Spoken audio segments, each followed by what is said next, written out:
I think Paul George is better than Kawhi Leonard. Wait a minute. That's ridiculous. Never mind.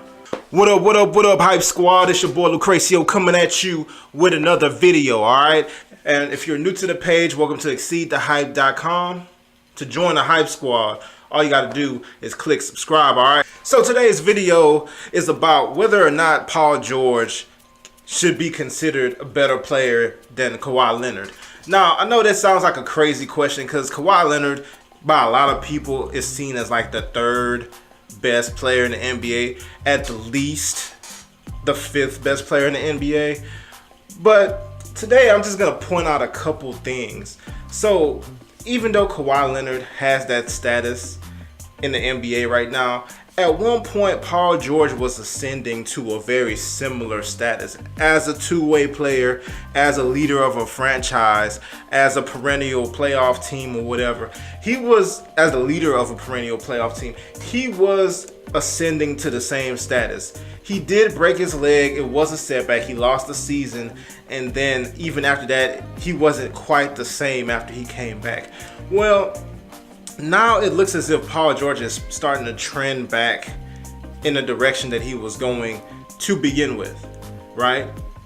And then you have to look over at somebody like Kawhi Leonard as the guy who Paul George will need to overtake, being that they're very similar types of players, to have that type of a status, right? So let's talk about why Paul George could possibly be better than Kawhi Leonard. Now, first of all, I'm not talking down on Kawhi Leonard by any stretch of the imagination. I absolutely love Kawhi Leonard's game. I think Kawhi Leonard, I used to call him like a human monkey wrench or whatever, because I always considered, imagine a machine, an important machine or whatever, well-oiled machine with a bunch of gears, a bunch of arms and things or whatever, all have their purpose, all working together in unison to complete the task. And then you just take a monkey wrench and throw it in the middle, the gears start sticking, everything starts stopping and grinding, and then sparks start and the whole thing just blows up. That's what I consider Kawhi Leonard versus offense. You have a well-oiled offensive unit or whatever, playing together and working as a team in unison, and then you just have Kawhi Leonard who just gets in there and disrupts everything and the whole thing implodes. I think that's the type of defensive impact that Kawhi Leonard has versus whatever team he plays in the NBA. We saw it even in Golden State or whatever. Most people are not going to really consider that, but they were giving Golden State all they could handle before he went down, before he was purposely injured by Zaza Pachulia, but that's another video for another day.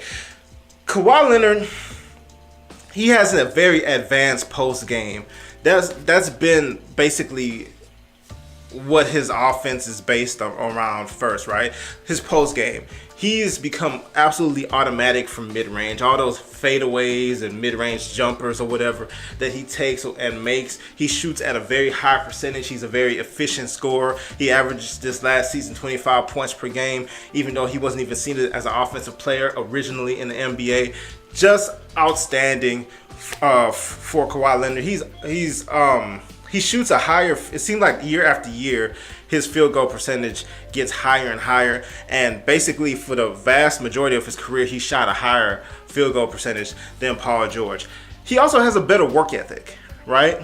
Kawhi Leonard every year gets significantly better every single year. It's unheard of. Like, the only time you've seen anything similar to that, like LeBron, when LeBron, every year he adds something to his game. But with LeBron, it's kind of like fine tuning, right? Because he's already up here, and then it's just this year, okay, his ball handling is sharper. This year, the three-pointer, he's shooting 40% from three. Next year, who knows what it's gonna be? But it's always like fine tuning. He's always adding little pieces here and there to his game.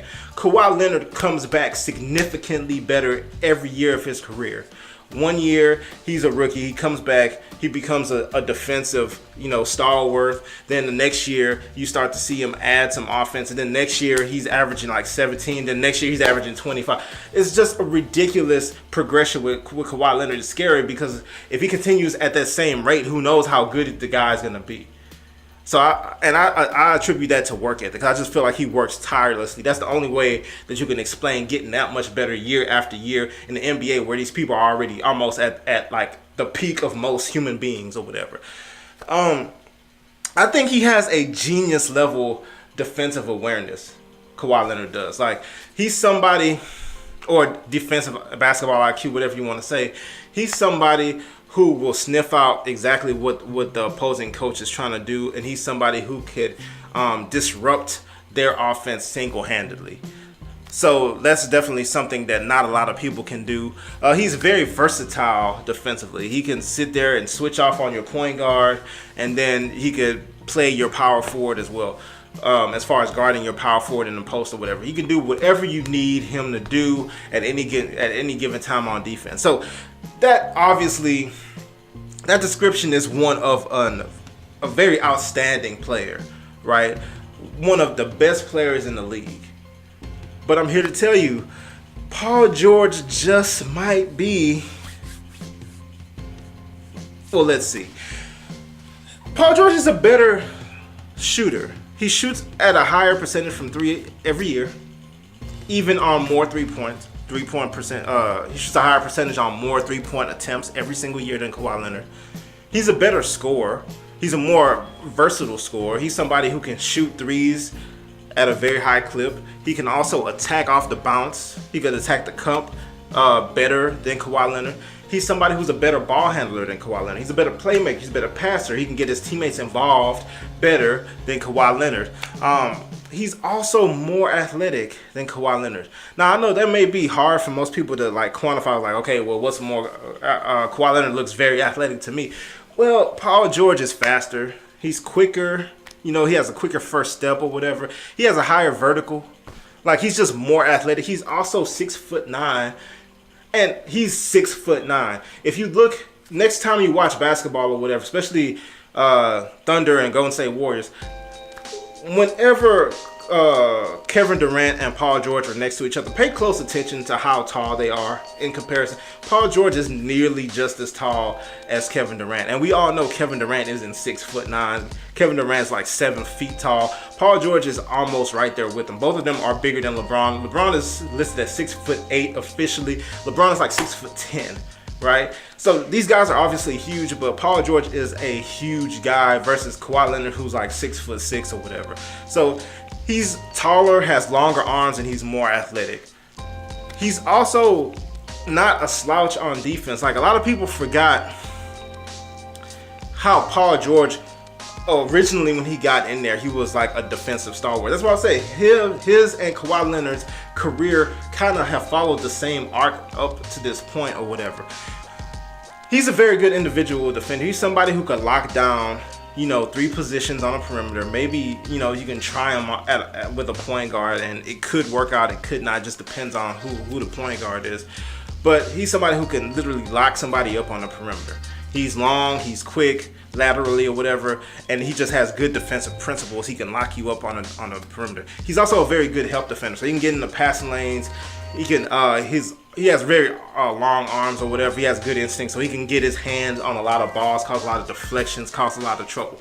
It's not the type of defensive presence that Kawhi Leonard has. Kawhi Leonard gets him on defense easily, but Paul George is also a very, very good defender as well, right? In multiple ways. He's still versatile as well. He's just not as versatile. He just doesn't have that type of defensive effect on the game as far as like being a game changer defensively. Even though he is, but he's not to the level Kawhi Leonard is. So let's think about that for a second. Kawhi Leonard, it just depends on how you view a two-way player, really, because if your opinion on the best two-way player is how equal their effect on the game is offensively and defensively, how close to equal they can get on both sides, then it will be Kawhi Leonard, because Kawhi Leonard obviously can average 25, 4 and 5 or 4 and 4 or whatever, and then, you know, just be a defensive mastermind or whatever on the court. Whereas Paul George, you know, won't have the effect defensively like a Kawhi Leonard, but he can average, if he really wanted to, he can average like 27 points, 28 points or whatever. he can still get you like 6 assists and he can get you like 6 rebounds or whatever. So Paul George's contributions are more offensively than they are defensively, but he also does contribute a lot defensively, whereas, you know, Kawhi Leonard does give you both. However, offensively, it's at a lower level than what Paul George can give you. So at the end of the day, it's really what you like, what you love better in a player, what you value the most, which will determine which one is the best player to you. But it's definitely a conversation, right? Paul George, Kawhi Leonard. Who do you think is better out of the two? All right. Leave your comments below. Let me know what you think. Like the video, subscribe or whatever. If you're not already a Hype Squad member, we getting deeper. All right. See you next time.